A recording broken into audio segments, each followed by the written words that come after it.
നമസ്കാരം.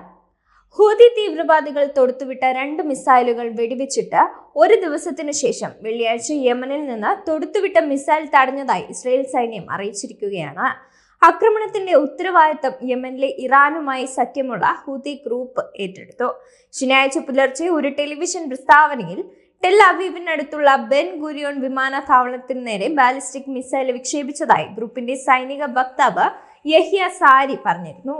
48 മണിക്കൂറിനുള്ളിൽ ഇസ്രയേലിനെതിരെ ഗ്രൂപ്പ് നടത്തുന്ന 3ാമത്തെ ആക്രമണമാണിതെന്നാണ് സാരി ആക്രമണത്തെ വിശേഷിപ്പിച്ചത്. ബെൻ ഗുരിയോൺ വിമാനത്താവളം ഇനി വിമാന യാത്രയ്ക്ക് സുരക്ഷിതമല്ലെന്നും ഗാസയ്ക്കെതിരായ ഇസ്രയേലി ആക്രമണം അവസാനിപ്പിക്കുകയും ഉപരോധം നീക്കുകയും ചെയ്യുന്നതുവരെ അത് അങ്ങനെ തന്നെ തുടരുമെന്നും വക്താവ് വിമാന കമ്പനികൾക്ക് മുന്നറിയിപ്പും നൽകിയിട്ടുണ്ട്. ഈ അവകാശവാദം ഉണ്ടായിരുന്നിട്ടും വിമാനത്താവളത്തിന്റെ വെബ്സൈറ്റ് സാധാരണഗതിയിൽ പ്രവർത്തിക്കുന്നതായും ഷെഡ്യൂൾ ചെയ്ത വിമാനങ്ങളുടെ പട്ടിക പ്രദർശിപ്പിച്ചതായും കാണപ്പെടുന്നുണ്ട്.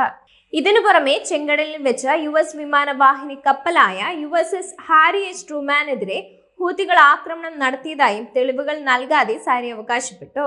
അമേരിക്കയുടെ സമീപകാല ആക്രമണങ്ങൾക്ക് മറുപടിയായി ഇസ്രയേലിനെ ലക്ഷ്യം വച്ചുള്ളതുൾപ്പെടെയുള്ള സൈനിക നടപടികൾ ശക്തമാക്കുമെന്ന് ഹൂതികൾ പ്രതിജ്ഞയെടുത്ത സാഹചര്യത്തിലാണ് ഏറ്റവും പുതിയ ആക്രമണങ്ങൾ. ജനുവരിയിൽ പ്രസിഡന്റ് ഡൊണാൾഡ് ട്രംപ് അധികാരമേറ്റതിനു ശേഷം ഈ മാസം ആദ്യം മിഡിൽ ഈസ്റ്റിൽ US ഏറ്റവും വിപുലമായ സൈനിക നടപടി ആരംഭിച്ചു. ഇതിന്റെ ഫലമായി കുറഞ്ഞത് 50 പേരെങ്കിലും കൊല്ലപ്പെട്ടിട്ടുണ്ട്. ഗാസയിൽ ഇസ്രയേൽ നടത്തിയ പുതുക്കിയ ആക്രമണങ്ങൾക്ക് പ്രതികാരമായി ഇസ്രയേലിനെ തങ്ങളുടെ ലക്ഷ്യങ്ങളുടെ പരിധി വർദ്ധിപ്പിക്കുമെന്ന് ഹൂതികൾ പ്രതിജ്ഞയെടുത്തിരുന്നു. താരതമ്യേന ശാന്തമായ ഒരു കാലഘട്ടത്തിന് ശേഷം 100 കണക്കിന് പേർ കൊല്ലപ്പെട്ടു.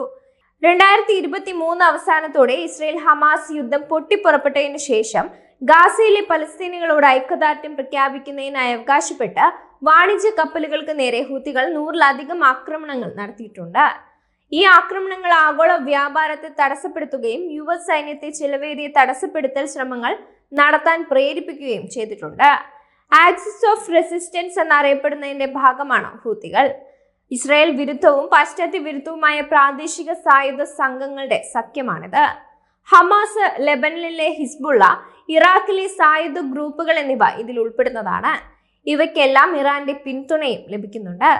യമനിലെ ഹൂതികൾ കപ്പലുകൾക്ക് നേരെയുള്ള ആക്രമണം അവസാനിപ്പിക്കുന്നതുവരെ അമേരിക്ക ആക്രമണം തുടരുമെന്നും US പ്രതിരോധ സെക്രട്ടറി നേരത്തെ പറഞ്ഞിരുന്നു. ഇറാനുമായി സഖ്യത്തിൽ ഏർപ്പെട്ട സംഘം കഴിഞ്ഞ ദിവസം നടന്ന മാരകമായ US ആക്രമണങ്ങൾക്ക് മറുപടിയായി ഇത് കൂടുതൽ രൂക്ഷമാകുമെന്നും സൂചന നൽകിയിരുന്നു. ജനുവരിയിൽ പ്രസിഡന്റ് ഡൊണാൾഡ് ട്രംപ് അധികാരമേറ്റതിനു ശേഷം മിഡിൽ ഈസ്റ്റിൽ നടക്കുന്ന ഏറ്റവും വലിയ US സൈനിക നടപടിയാണിത്. ഈ വ്യോമാക്രമണങ്ങളിൽ കുറഞ്ഞത് 53 പേര് കൊല്ലപ്പെട്ടതായും ഹൂതി നിയന്ത്രണത്തിലുള്ള ആരോഗ്യ മന്ത്രാലയം അറിയിച്ചിട്ടുണ്ട്. ഈ സംഘർഷം ആഴ്ചകളോളം തുടർന്നേക്കുമെന്നും ഒരു US ഉദ്യോഗസ്ഥൻ അറിയിച്ചിരുന്നു.